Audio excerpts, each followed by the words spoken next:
ఓం నమో బ్రహ్మాదిభ్యో బ్రహ్మ విద్యా సంప్రదాయకర్తృభ్యో వంశ ఋషిభ్యో మహద్భ్యో నమో గురుభ్యః. మంగళం గురుదేవాయ మహనీయ గుణాత్మనే సర్వలోకశరణ్యాయ సాధురూపాయ మంగళం. హరి ఓం. శ్రీ గురుభ్యో నమః. కూజంతం రామరామేతి మధురం మధురాక్షరం ఆరుహ్య కవితా శాఖాం వందే వాల్మీకి కోకిలం. బ్రహ్మ మానస సంభూతం బ్రహ్మ బోధన తత్పరం యోగివర్యం ఋషిశ్రేష్టం వశిష్టం సద్గురుం భజే. ఓం. మనం గత భాగంలో అరిష్టనేమి వృత్తాంతాన్ని ప్రస్తావన చేసుకుంటూ ఉన్నామండి. దేవదూత అరిష్టనేమిని వాల్మీకి మహర్షి ఆశ్రమం చేర్చారు. అరిష్టనేమి తన మనసులో ఉన్న సందేహాన్ని వాల్మీకి మహర్షి ముందు ఉంచారన్నమాట. ఇటువంటి విచారణ చేత శ్రీరాముడు మొదలైన వారందరూ ఈ దుర్భరమైన ఈ సంసార సాగరాన్ని అవలీలుగా దాటగలిగారు. నాకు ఆ విషయం చెప్పమని ప్రార్థించారు అరిష్టనేమి మహారాజు. మీ యొక్క అమృత వచనముల చేత నన్ను పవిత్రుడిని చెయ్యండి అని అరిష్టనేమి కోరగా వాల్మీకి మహర్షి భరద్వాజ వృత్తాంతాన్ని తెలియజేస్తారు. అరిష్టనేమి యొక్క మానసిక స్థితిని గమనించి భరద్వాజ వృత్తాంతాన్ని తెలియజేస్తారు. ఇతనికి బ్రహ్మజ్ఞానాన్ని బోధించాలి అని పూర్వం జరిగిన ఆ భరద్వాజ వృత్తాంతాన్ని తెలియజేస్తారు. బ్రహ్మదేవుడు భరద్వాజుణ్ణి వాల్మీకి మహర్షి దగ్గరికి తీసుకుని వచ్చి ఎటువంటి విచారణ చేత రాముడు వశిష్ఠ మహర్షి చేత బోధింపబడి పూర్ణుడు ఆత్మస్వరూపుడు ఆత్మజ్ఞాని అయ్యాడు, ఆ విషయాన్ని మీ ప్రియ శిష్యులకు భరద్వాజునికి బోధించండి అని బ్రహ్మదేవుడు ఆజ్ఞాపించి అంతర్ధానమైపోతారు. అప్పుడు నేను భరద్వాజునికి ఏదైతే బోధించానో ఆ వశిష్ఠ రామ సంవాద రూపమైన ఆ యోగ వాసిష్టం దానినే మరలా నేను మీకు ఇప్పుడు బోధిస్తున్నాను అని వాల్మీకి మహర్షి అరిష్టనేమితో చెప్తారు. ఇక్కడ నుంచి వశిష్ఠ రామ సంవాద రూపమైన యోగ వాసిష్టంలోకి మనం ప్రవేశిస్తున్నామండి. భరద్వాజుడు తన తండ్రిని అడిగారు కదండి, తండ్రి ఈ జనుల యొక్క దుఃఖాలకు అంతు పొంతు ఉండటం లేదు, దేనిని తెలుసుకోవడం వల్ల ఈ జనులు దుఃఖాల నుండి బయటపడతారు, దుఃఖ విముక్తులు అవుతారు, శాశ్వతమైన ఆనందంలో ఓలలాడుతూ ఉంటారు, ఆత్యంతిక దుఃఖ నివృత్తి పరమానంద ప్రాప్తి దానిని దేని వలన పొందుతారు, దేనిని తెలుసుకోవడం వల్ల పొందుతారు అని బ్రహ్మదేవుణ్ణి భరద్వాజుడు ప్రశ్నిస్తారు కదండి. అదే ప్రశ్నను మరల భరద్వాజుడు వాల్మీకి మహర్షిని అడుగుతున్నారండి. ఇప్పుడు ఈ వృత్తాంతం మొత్తం అరిష్టనేమికి వాల్మీకి చెప్తున్నారండి. గతంలో భరద్వాజుడికి బోధించినదే ఇప్పుడు మళ్ళీ అరిష్టనేమికి చెప్తున్నారు కదా. గతంలో వృత్తాంతాన్ని మళ్ళీ ఇప్పుడు అరిష్టనేమికి చెప్తున్నారు. భరద్వాజుడు అడుగుతున్నారు వాల్మీకి మహర్షిని, మహర్షి జీవన్ముక్తిని ఎట్లా పొందవచ్చు అంటే, జీవన్ముక్తి అంటే జీవించి ఉండగానే ముక్తిని పొందడం అండి. జీవించి ఉండగానే ముక్తిని కనుక పొందినట్లయితే అతడు జీవన్ముక్తుడు. మహర్షి జీవన్ముక్తిని ఎలా పొందవచ్చు? మహాత్ముడైన శ్రీరామచంద్రుని వలె ఈ ప్రపంచంలో ఉంటూ, ఈ ప్రపంచ వ్యవహారాలలో ఉంటూ, ఈ ప్రపంచంలో వ్యవహరిస్తూ, ఈ సంసారంలో ఉండి కూడా జీవన్ముక్తిని ఎట్లా అనుభవించవచ్చు, అసలు ఎలా ఆ జీవన్ముక్తిని పొందవచ్చు? ఈ ప్రపంచ వ్యవహారాల్లో వ్యవహరిస్తూ దుఃఖమే లేని, దుఃఖ స్పర్శ అంటని ఆనందమయ జీవితాన్ని ఎలా గడపవచ్చు? ఆ పూర్ణ ఆనందంలో ఎలా రమిస్తూ ఉండవచ్చు? అటువంటి ముక్త స్థితిని ఎలా పొందవచ్చు నాకు మీరు తెలియజేయండి అని భరద్వాజుడు అడుగుతారు వాల్మీకి మహర్షిని.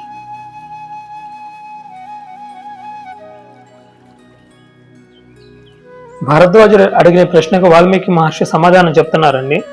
జాగ్రత్తగా వినండి, అద్భుతమైన బోధ అండి. అసలు మనిషి దుఃఖానికి కారణం ఏందండి? ఈ ప్రపంచమేనండి. ఈ ప్రపంచాన్ని చూసి ఇది సత్యము ఈ ప్రపంచంలో ఉన్న ఈ వస్తువులను, ఈ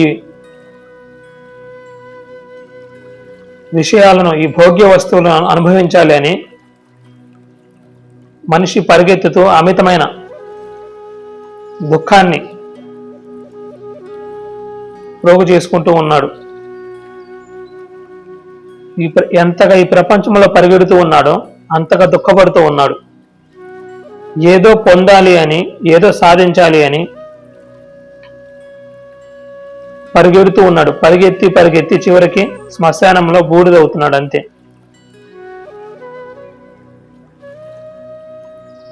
అందుకే ఈ ప్రపంచము దుఃఖాలయం అండి. ఇది మరలా శాశ్వతం కాదు, అశాశ్వతం. దుఃఖాలకు ఆలయం ఇది.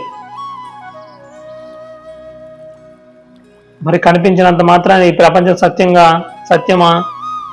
ఇది అశాశ్వతం అండి. ఎప్పుడు ఉండదండి. ఇది నశించిపోతుంది. ఇది మారిపోతూ ఉంటుంది, మార్పు చెందుతూ ఉంటుంది.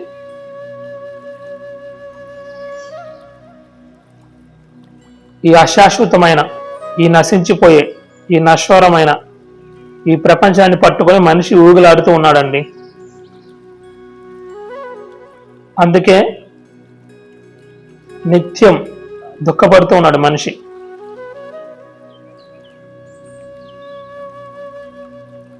ఈ ప్రపంచం ఎంతకాలం సత్యం అని పరిగెడుతూ ఉంటాడో అంతకాలం మనిషికి దుఃఖం తప్పదండి. సరే, మనం భరద్వాజ మహర్షి ప్రశ్నకు వాల్మీకి మహర్షి ఏం సమాధానం చెప్పారు చూద్దాము. వాల్మీకి మహర్షి చెప్తున్నారండి, నాయనా భరద్వాజ, ఒకసారి ఆకాశం వైపు చూడు. ఆకాశం నీలంగా కనిపిస్తున్నది కదా, నిజంగా ఆకాశం నీలంగా ఉన్నదా? అసలు ఆకాశానికి రూపం ఉన్నదా?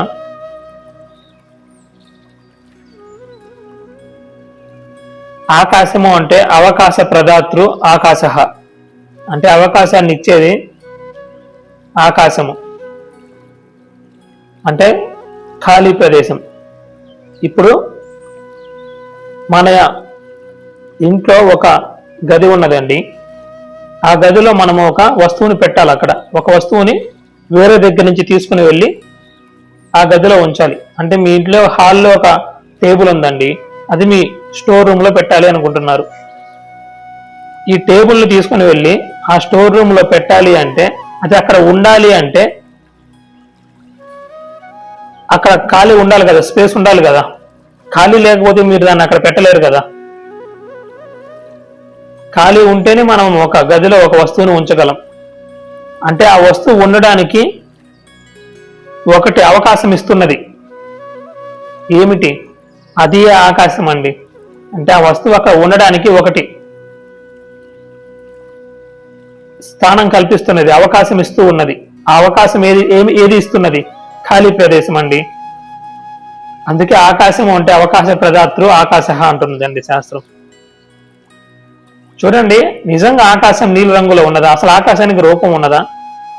ఆకాశానికి రూపం ఉన్నట్లయితే మన ఇంట్లో ఇప్పుడు మన కళ్ళ ముందు ఖాళీ ప్రదేశం లేదా? అది ఏ రూపంలో ఉన్నదో చెప్పండి. వృత్తంగా ఉన్నదా? చతురస్రాకారంగా ఉన్నదా?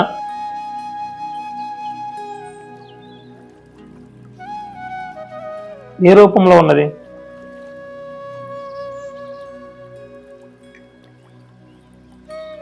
అసలు ఆకాశానికి రూపమే లేదండి. రూపమే లేనప్పుడు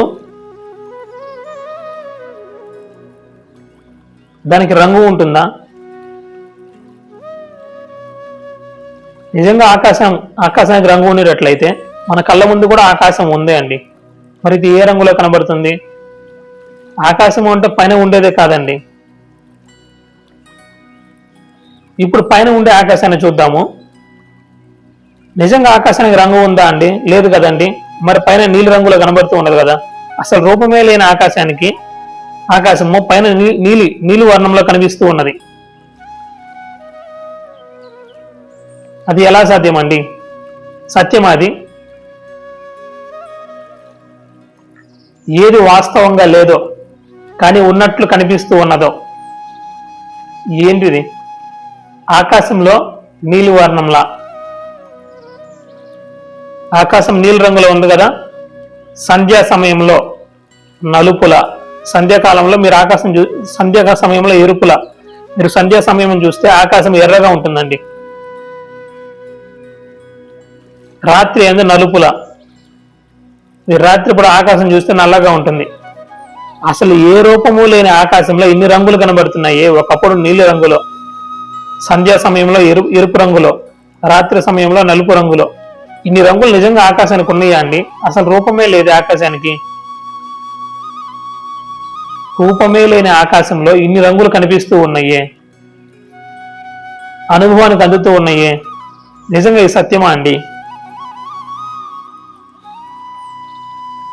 సత్యం కాదండి.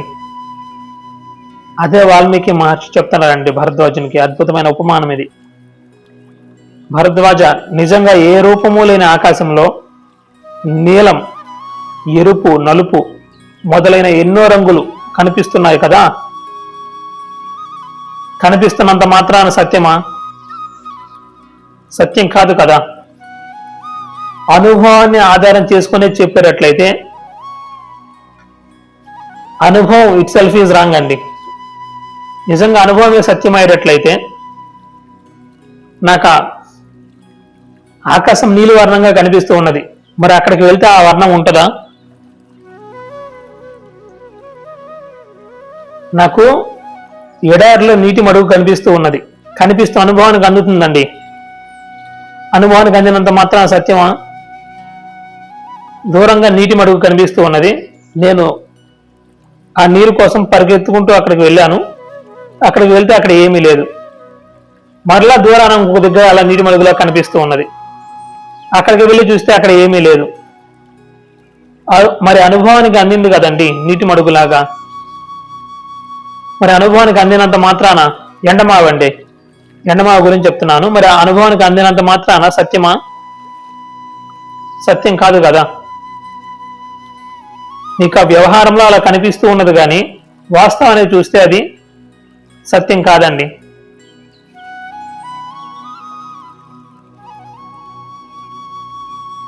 ఇంకా బెస్ట్ ఉదాహరణ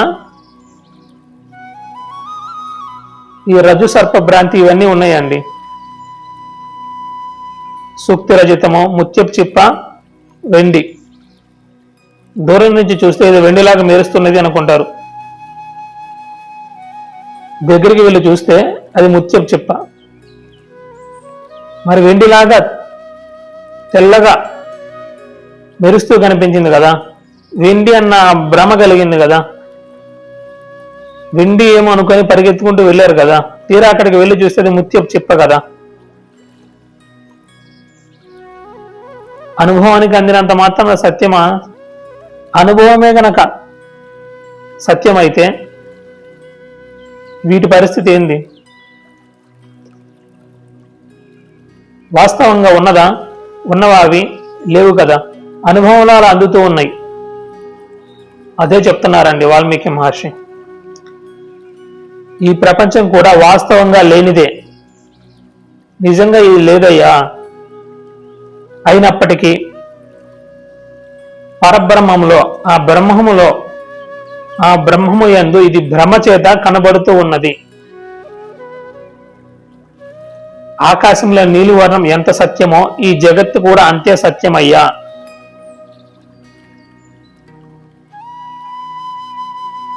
ఇది వాస్తవంగా లేకపోయినా వాస్తవంగా లేనిదే.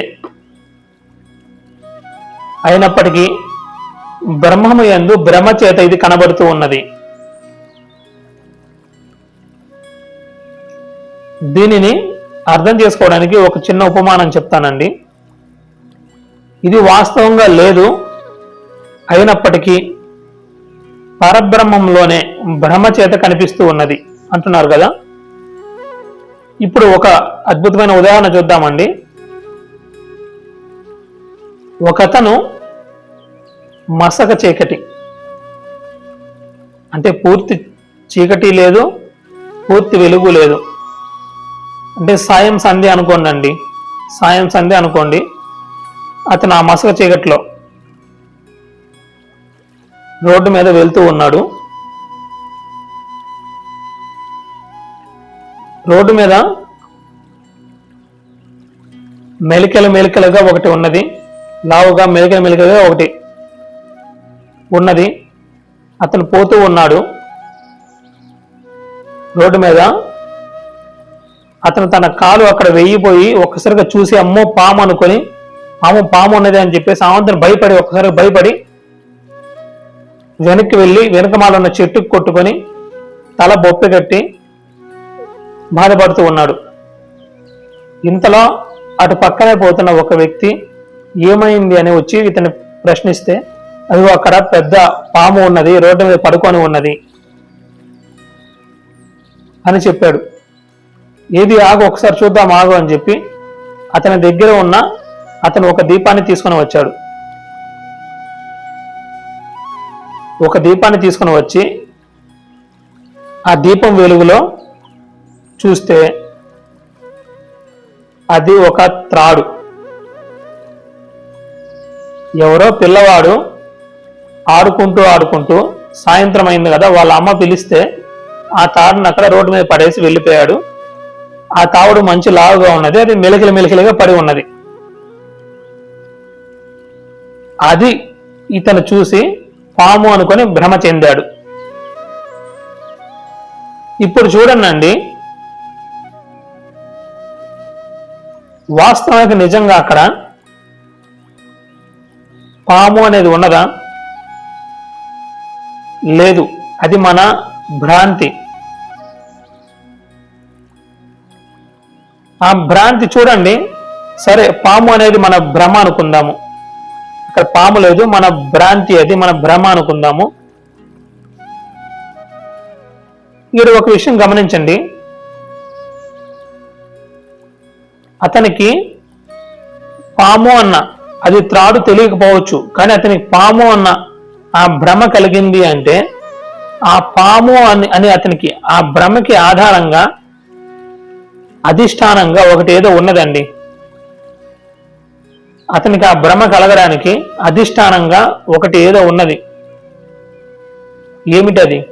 త్రాడండి. చూడండి, అసలు అక్కడ త్రాడే కనుక లేకపోయినట్లయితే అది త్రాడా పాము, అది పామా కాదా అనేది పక్కన పెట్టనండి. అసలు వాస్తవానికి అక్కడ త్రాడు అనేది లేకపోయినట్లయితే అతనికి పాము అన్న భ్రమ కలిగే అవకాశమే లేదండి. అసలు పాము అన్న భ్రాంతే కలగదండి. అసలు అక్కడ తాడే కనుక లేకపోతే అతనికి పాము అన్న భ్రాంతి కలగదండి.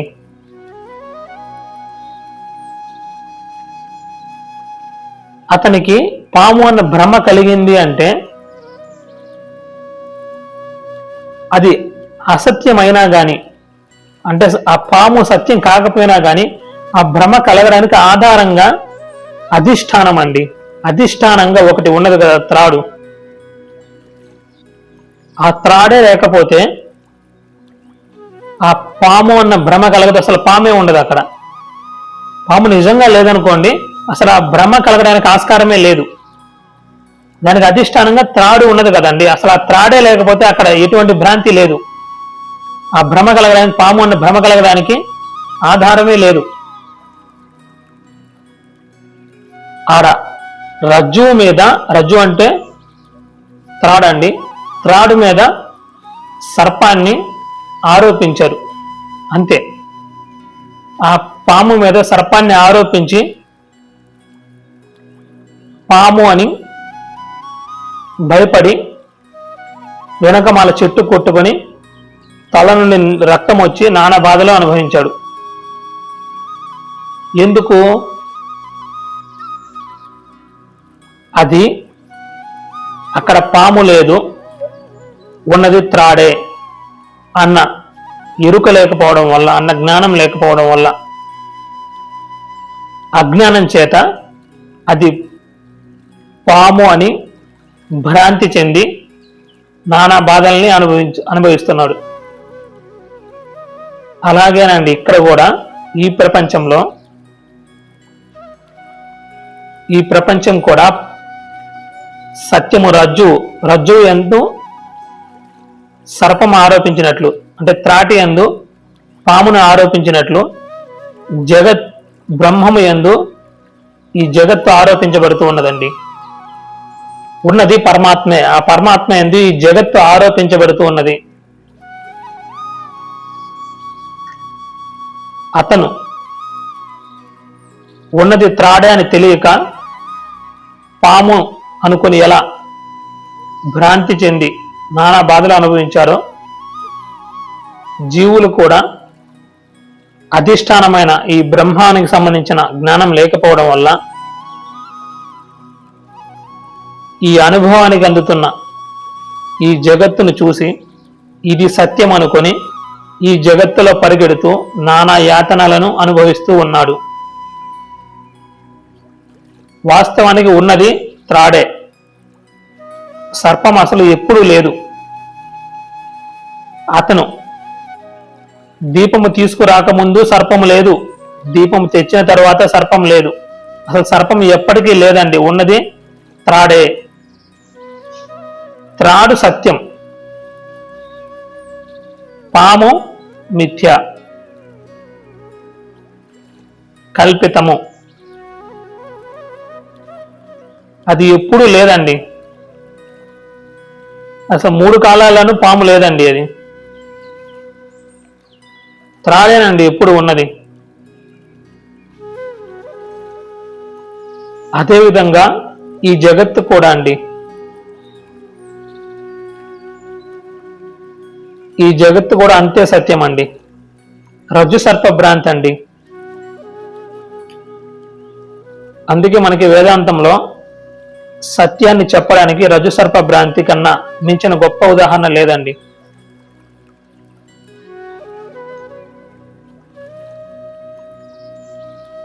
ఎప్పుడైతే ఉన్నది త్రాడే అని తెలిసినప్పుడు అతనికి ఆ భయం మొత్తం పోతుందో, అలాగే ఉన్నది పరమాత్మయే, ఈ జగత్తుకి అసలు ఏ కాలంలోనూ ఉనికి లేదు.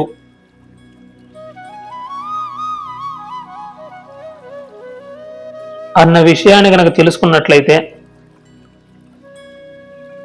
ఇక మనిషికి దుఃఖమే ఉండదండి. ఇక ఈ ప్రపంచంలో పరిగెత్తడు, నానా యాతనలని అనుభవించడు.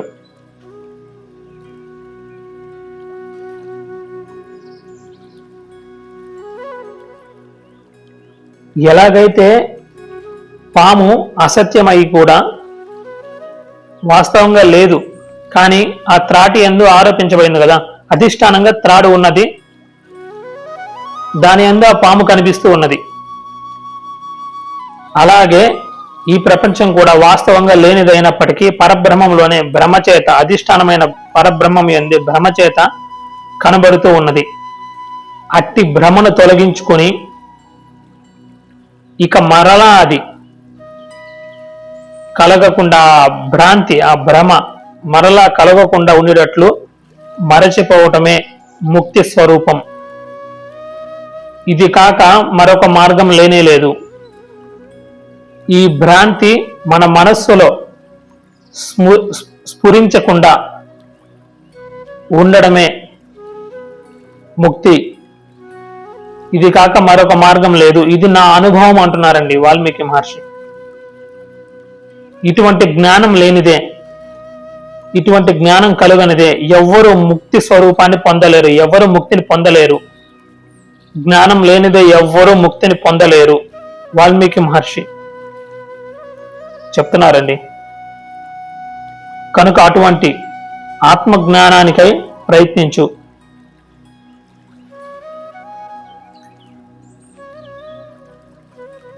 చూడండి, ఇక్కడ ఒక గొప్ప మాట చెప్పారు కదండి. ఈ ప్రపంచం ఇది మనస్సులో స్ఫురించకుండా, మనస్సులో ఇది మరలా స్ఫురించకుండా దీన్ని విస్మరించడమే ముక్తి స్వరూపం అంటున్నారు కదండి. ఇది మరలా మనసులో స్ఫురించకుండా ఉండడమే ముక్తి అంటున్నారు కదండి. దీనినే వశిష్ఠ మహర్షి సప్త భూమికలండి. ఈ మోక్షానికి సప్త భూమికలు చెప్తారండి. వాటిలో మనకి 6వది పదార్థ అభావని అండి. ఇంకా 7వది తురియము, తురియగా అది మోక్షం అండి. దానికి ముందు స్టేజ్ ఉన్నది చూసారండి, అక్కడికి చేరుకుంటే ఇంకా ముక్త స్థితికి చేరుకున్నట్లే అండి. దాన్ని పదార్థ అభావని అంటారు. అదేనండి ఇప్పుడు వాల్మీకి మహర్షి చెప్పింది. ఈ ప్రపంచము మనసులో స్ఫురించకుండా ఉండడమే ముక్తి. అంటే మనం ఏదైనా ఒక వస్తువును చూసినప్పుడు, ఒక పదార్థాన్ని చూసినప్పుడు అది పదార్థము అన్న భావన కలగకూడదండి. అది పదార్థము అన్న భావన తొలగి పరమాత్మయ అన్న భావన కలగాలండి. ఆ భావన కలుగుతుంది చూసారా అండి. మనం ఆ పదార్థాన్ని చూడకుండా పరమాత్మని చూస్తాం. ఒక వస్తువుని చూసినప్పుడు ఆ పదార్థము అన్న భావన రాదండి. చూడండి, ఇది పట్టుకోవడానికి ఒక ఉదాహరణ చెప్తాను.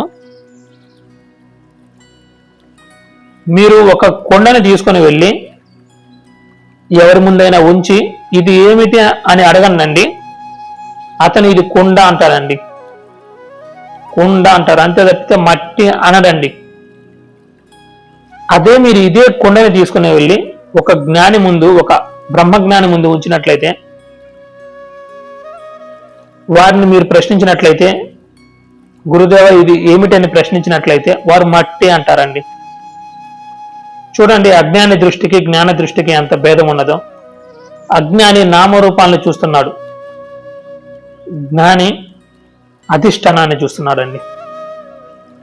మట్టి లేకుండా కొండకు ఉనికి ఉన్నదా అండి? అసలు కొండ ఎప్పుడూ లేదండి, ఉన్నది మట్టే. ఆ రూపంలో కనిపించేసరికి అది కుండ అంటున్నావు, దానికి ఒక పేరు పెట్టావు కుండ అని. మట్టే సత్యం అండి. చాంద్రోగ్యోపనిషత్తు చెప్పిందండి, ఆచారంభనం వికారో నామధేయం మృత్యుకెత్యేవ సత్యం, మట్టియే సత్యము. జ్ఞాని ఆ మట్టిని చూస్తూ ఉంటాడండి, అజ్ఞాని ఆ రూపాన్ని చూస్తూ ఉంటాడు, ఆ నామాన్ని రూపాన్ని చూస్తూ ఉంటాడు. ఇప్పుడు కుండ, కూజ, ముంత, మూకుడు వీటిని ఒక వ్యక్తి ముందు ఉంచినట్లయితే ఆ వ్యక్తి ఇది కుండ, ఇది కూజ, ఇది ముంత, ఇది మూకుడు అంటారు. అదే ఒక జ్ఞాని ఇది అంతా మట్టే అంటాడండి. ఇదేనండి దృష్టిలో భేదం ఉందండి. సృష్టిలో ఏ భేదము లేదు, మన దృష్టిలో భేదం ఉన్నది.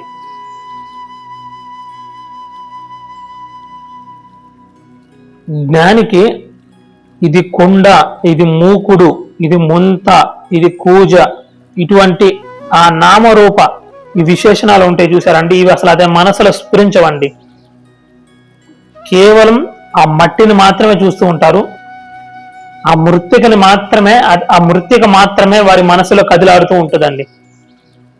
ఆ మట్టియే వారి మనసులో కదిలాడుతూ ఉంటుంది.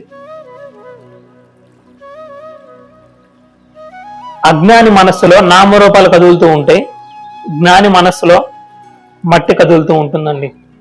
వారు మట్టినే చూస్తారు, నామరూపాలని అసలు వారు ఏ కాలంలోనూ చూడరు.